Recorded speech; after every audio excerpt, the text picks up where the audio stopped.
No, no, I know it's fine now. That's fine. All right. Hi, everyone. Good day, and welcome to another exciting live session. Today, we have a truly special guest, someone who has mastered the art of healing both the body and the soul. He's not only a qualified medical doctor, but also one of South Africa's most celebrated comedians, actors, and storytellers. Please join me in welcoming the incredible Dr. Riaad Moosa. Doc, it's an absolute honor to have you with us today. We're diving into the comedy prescription, exploring your journey, the balance between medicine and comedy, and the powerful role laughter plays in our lives. How are you, Riyadh? I'm good. Thank you. I know people always say I'm a qualified medical doctor. Is there any other type? Hmm. Can you be an unqualified medical doctor? I actually feel Hmm. unqualified at the moment. I mean, if people have a medical incident in my shows, I'm like, okay, let's get the real doctors involved here.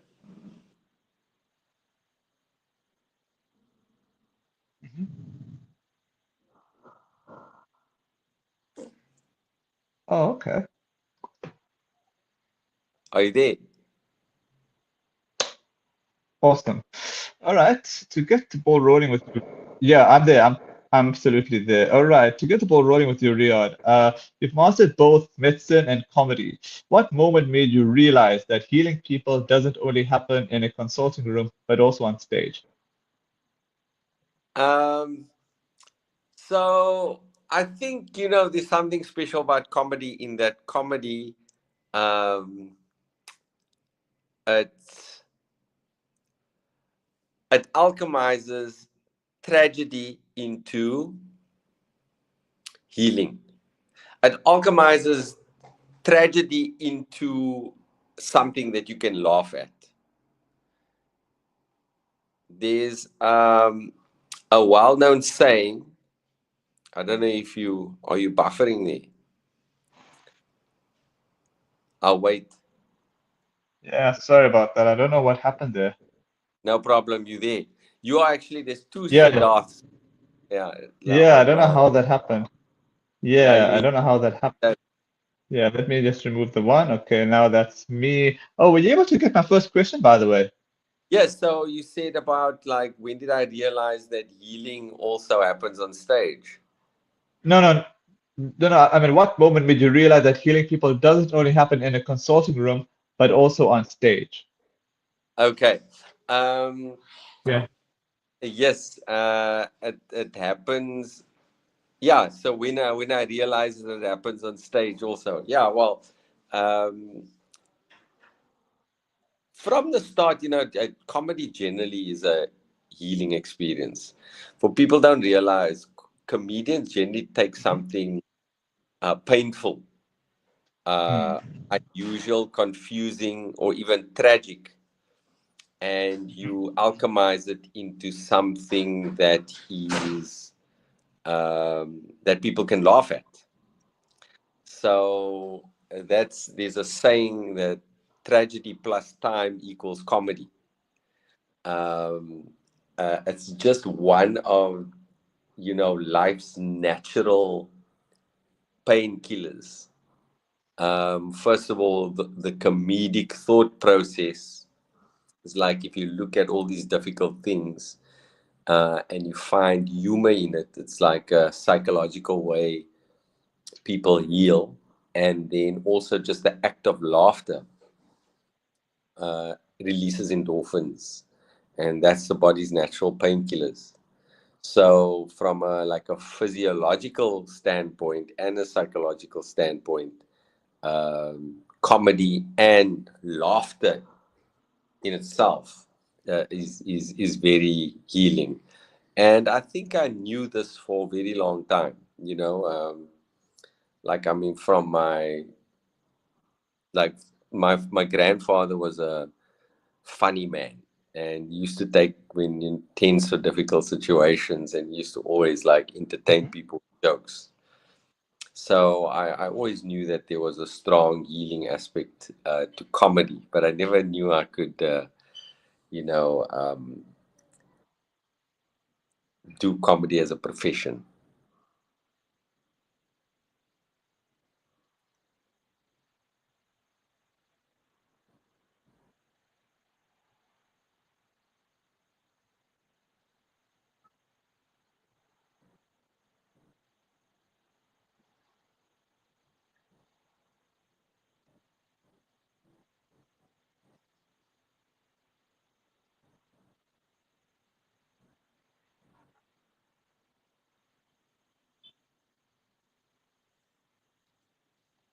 There seems to be a lag.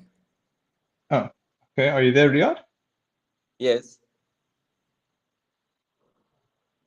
Yeah. I don't know why that is. Yeah, I don't know why the signal is weird today. All right, I have a question for you from a viewer here. Are you okay if I ask it to you now? Yeah.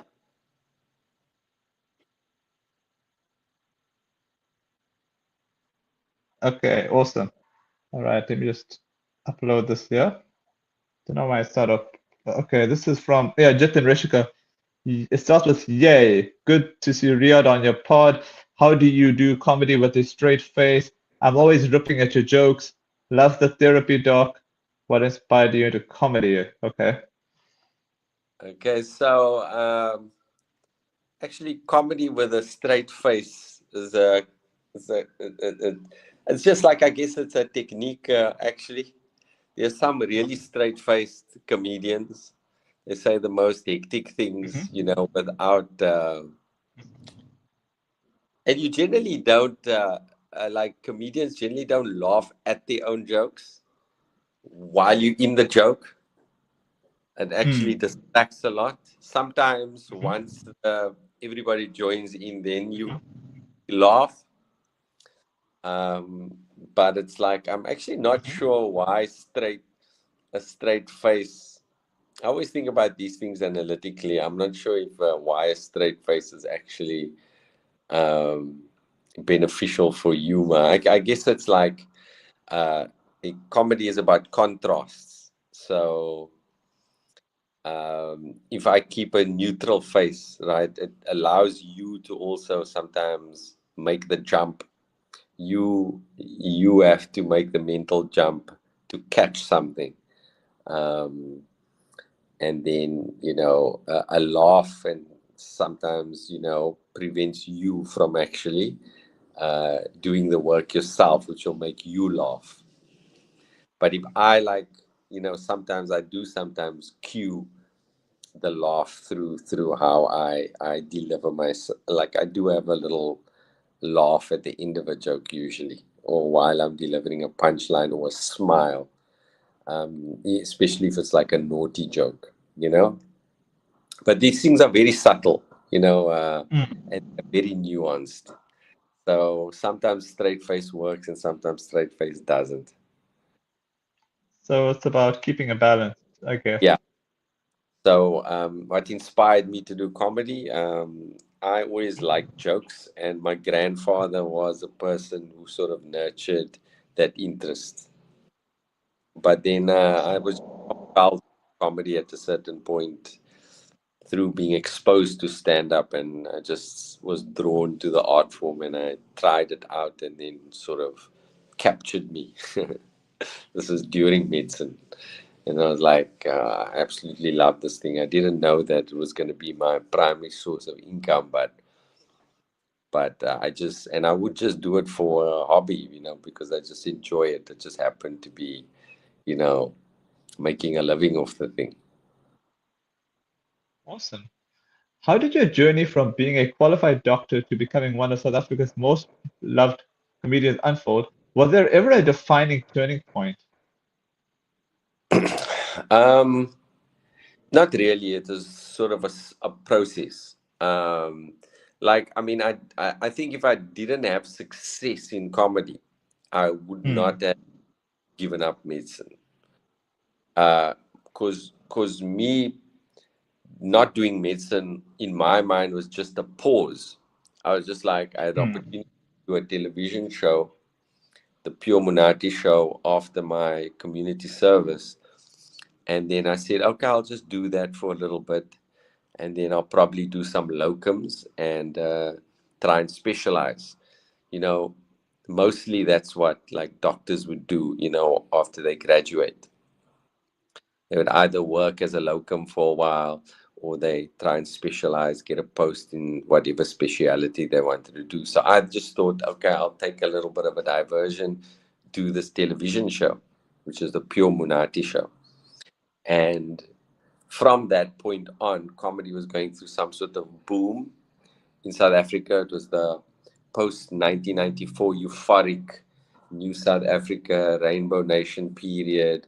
all of a sudden all the different races were interacting on similar platforms and stages, and this was sort of a very fertile soil for comedy, and it went through a bit of a boom. And at that point, um, pardon the pun, also it was that whole Islamophobia, 9/11, Planet Hollywood era, where there was all of a sudden Muslims were the attention, um, as with regards to terrorism. So for me, it like sort of was a natural thing that I started to talk about stereotypes from a Muslim perspective.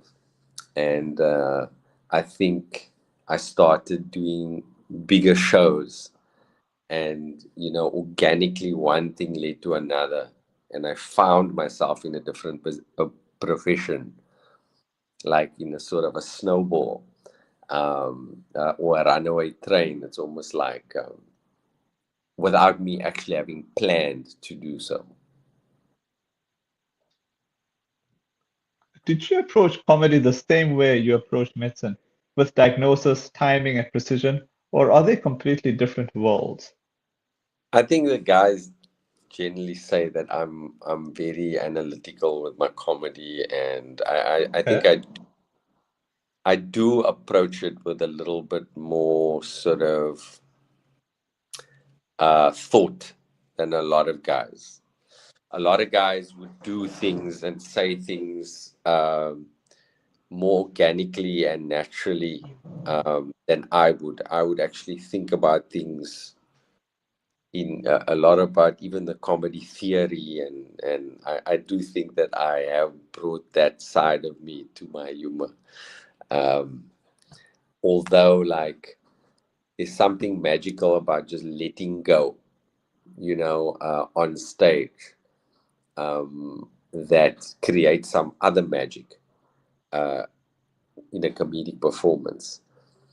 Although I don't have that necessarily that aptitude, it's not my default setting, but I Mhm. do recognize it when I see it in other comedians. I go, yeah, I need to develop that side of it. I may be too controlled, and I need to just let it flow. So from a sort of a scientific and a artistic perspective, if you think about how I improve as a comedian, I always think about this as like there's the analytical type of comedy, and then you go, I'm going to prepare this thing. It's like practice. When you practice, you just make sure that the practice is done there, and you think about it deeply. But then when you in the moment, just like a game, like if you're playing soccer or whatever, that's when you're in flow state. When you're in flow state, whatever happens, happens. You've done your preparation and so on. But now you enter into flow state, and you should be able to go wherever you need to go.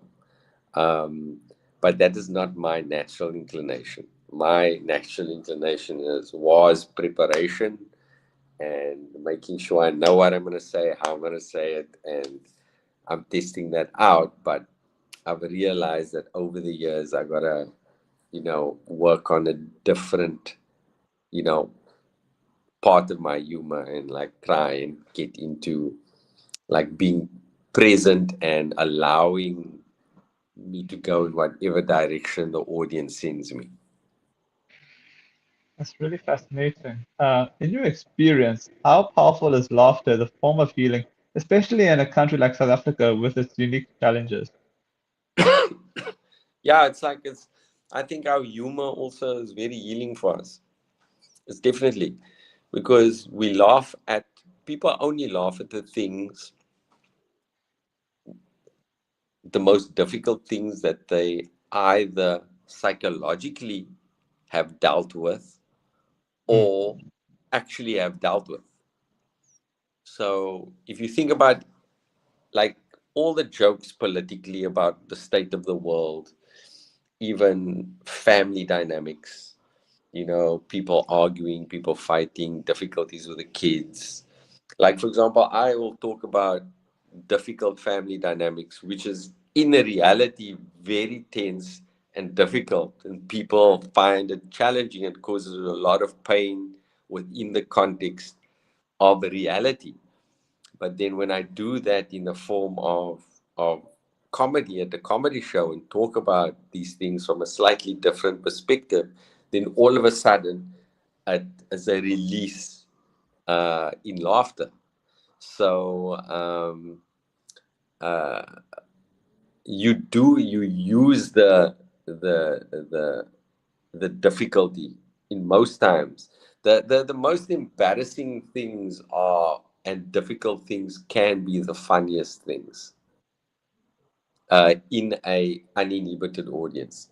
Sometimes, like, so for example, that's why even sexual humor can result in the biggest laughs in an uninhibited audience, in an audience that's not conservative or non-restrained. If you talk about, because everybody's embarrassed about what they do, for example, sexually, it's a weird thing that all of us are compelled to do. And when people talk about it in a certain way on stage, audience that is not not conservative, you will hear laughs from those audiences that come from their core, because it's like the core of uh,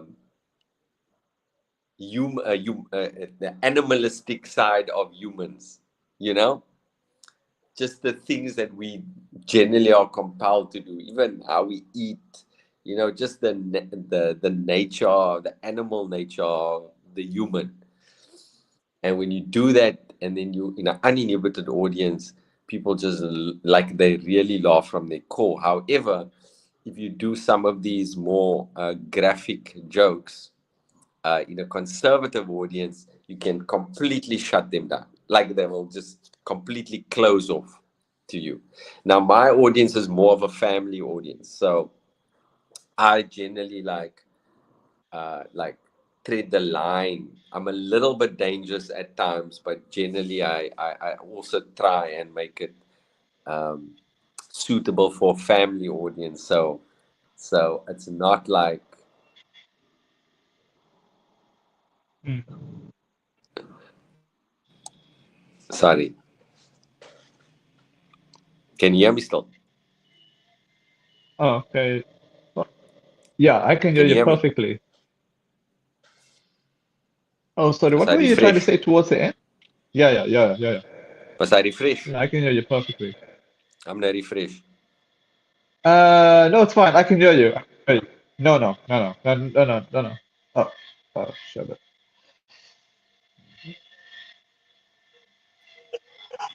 Yeah, I just I know, refreshed. I know. Okay, okay. I know. What I was trying to tell you that I could hear you. I don't know if you were Oh able to hear me. no, man. Okay. I know. I was trying to say, like, what were you trying to say towards the end of your answer? Because that part I couldn't hear. So I just spoke about the conservative audience. However, when you do like a really um, extremely embarrassing things, like I mean, then sometimes those things can turn an audience off in a conservative audience. So I Hmm. generally make my humor suitable for a family audience. That's what I do. So I do naughty things at times, and I tread that line. Um, Although I generally try to make the joke suitable for family. The more recent show Hmm. was a little bit more adult in the sense because it was talking a Hmm. lot about the state of the world, and it's almost because the state of the world is like actually tangibly horrible at the moment. It's it's difficult to you know just talk about it from a family perspective, you know, um, because it's the content and the subject matter is more adult. But generally, I try and do shows that are family orientated and suitable for, from the kids to the grandparents to come to the show.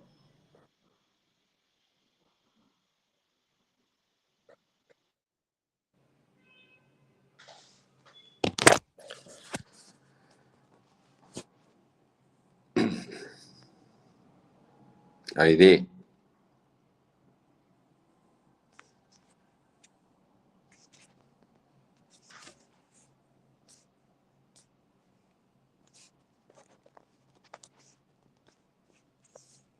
Are you there?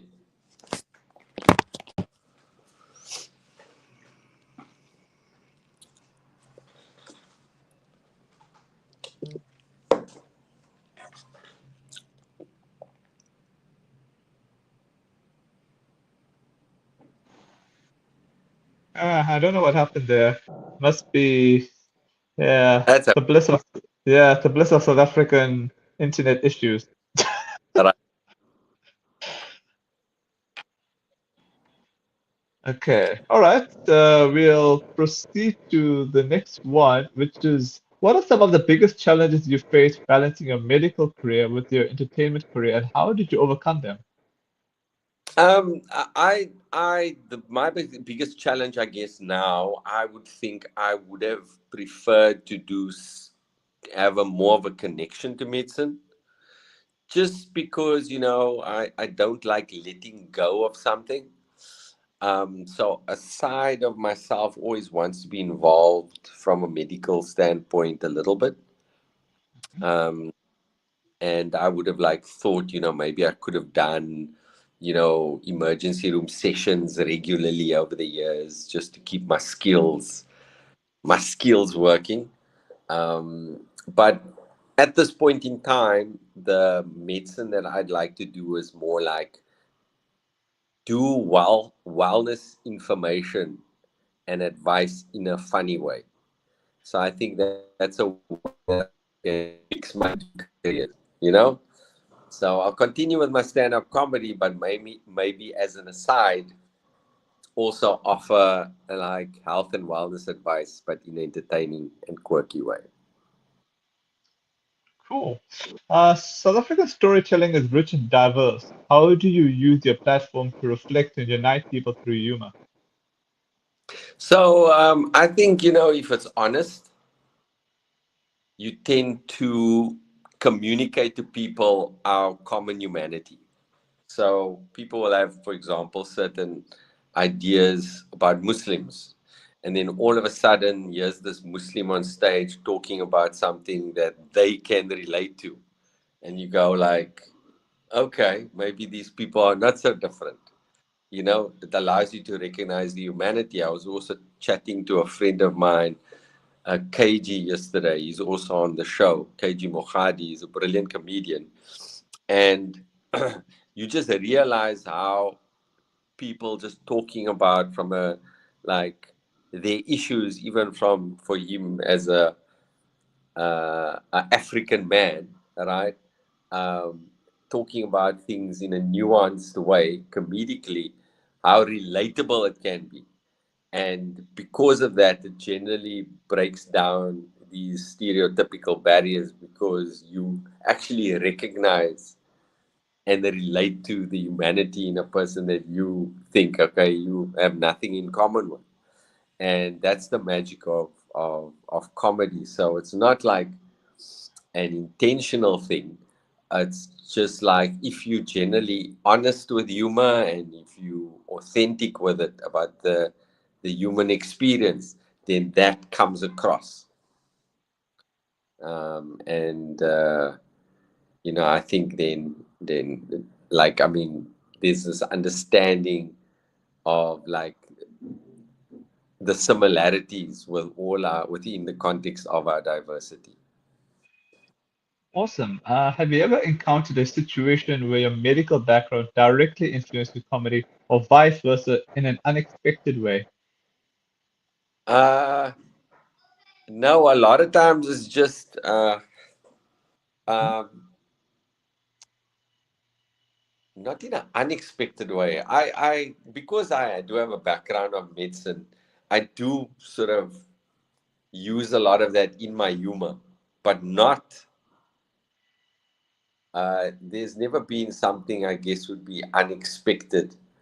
Um, I guess sometimes, there was one time when a person actually did get ill in a show, and I was able to, you know, provide some medical support, and that was a bit unexpected.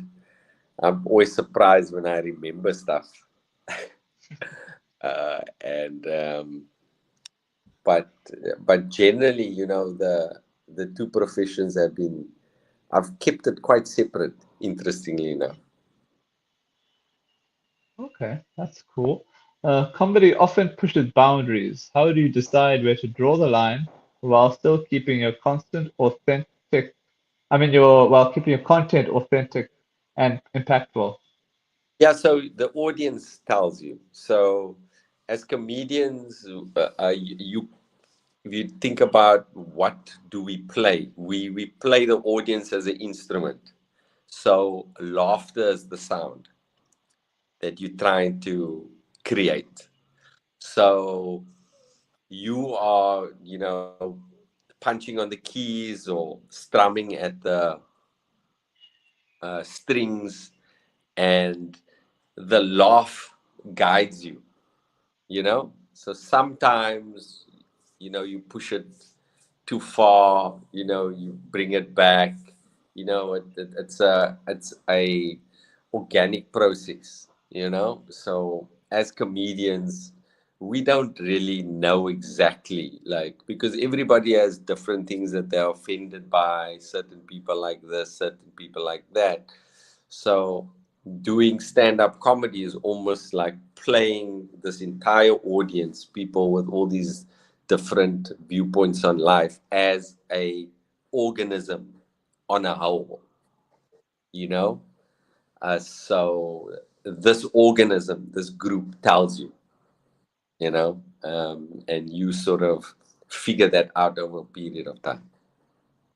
Lovely. For young South Africans who feel pressure to follow a traditional career path, what advice would you give about pursuing multiple passions? Yeah, so I followed the normal pathway. So people don't realize it was never like, for me, I never confronted my parents at some point going, Mom, Dad, I just want to be funny. I just want to live a funny lifestyle. I wanna give up everything, work as a waiter, until I make it. It was never that for me. I just was doing medicine. I was following all the entire standard operating procedure. I just happened to be doing this other thing on the side. So, for example, in my internship, I would be working as an intern doctor, hectic, skivvy work, working mad hours, most hectic stuff at Natalspruit Hospital in Johannesburg. Hectic stuff, you know. But then in the evenings, I would do stand-up comedy, and then I Wow. would the next morning be on a ward round again. So it wasn't a um, it wasn't was never a sort of a moment. It was just certain opportunities came about, and I thought, when I had a gap, I just took those opportunities. And one thing led to another. Okay. Yeah. Uh, all right. When you said hectic hour, do you mean like those 10-hour days or 12-hour days? 12 hours. No, I mean like doctor work, where you're working the whole day and the whole night and all of that. Okay. Not Okay. 12 days. Bruh. My bad. For doctors, bro, that's not. Okay. Okay. My bad. Doctors will work. No, no, I'm saying like when you like do a call and stuff. Okay. So the big calls would be you work a full day Mhm. and then you're on call. And Okay. then usually then, like, the call can have Mm. less work or more work. Mm. But in the South African context, the call is busy. So generally, a lot of times, especially in certain hospitals, you will work straight through. So it would be like a 24-hour thing, and Wow. then even in the next morning, you have to wait before you leave. You have to complete your work. Well, that's at least how it was when I was um, doing my internship in com service.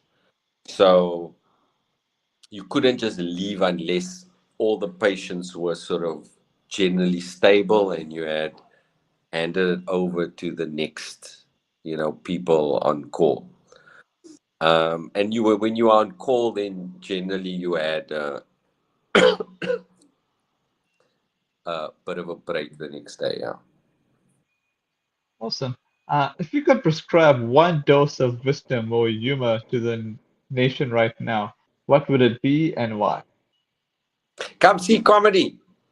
Come see comedy. Watch as much comedy as you can and live comedy. We've got amazingly intelligent and talented comedians in this country, and they talk about heavy things.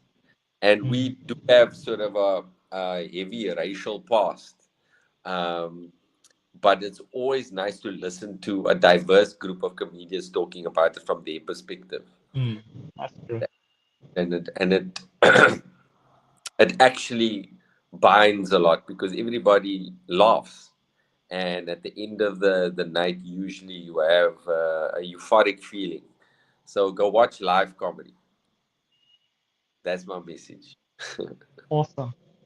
All I gotta say is thanks so much for your time, Riyadh, and yeah, You. please excuse all the glitches that were happening on Hey, my side. I don't know why that happens. no, I was also like, usually I would actually be in my studio if I were at home. Okay, I've been okay, like, you know, I got my camera set up and everything, and you know, so it's all good. awesome. All right, you take care.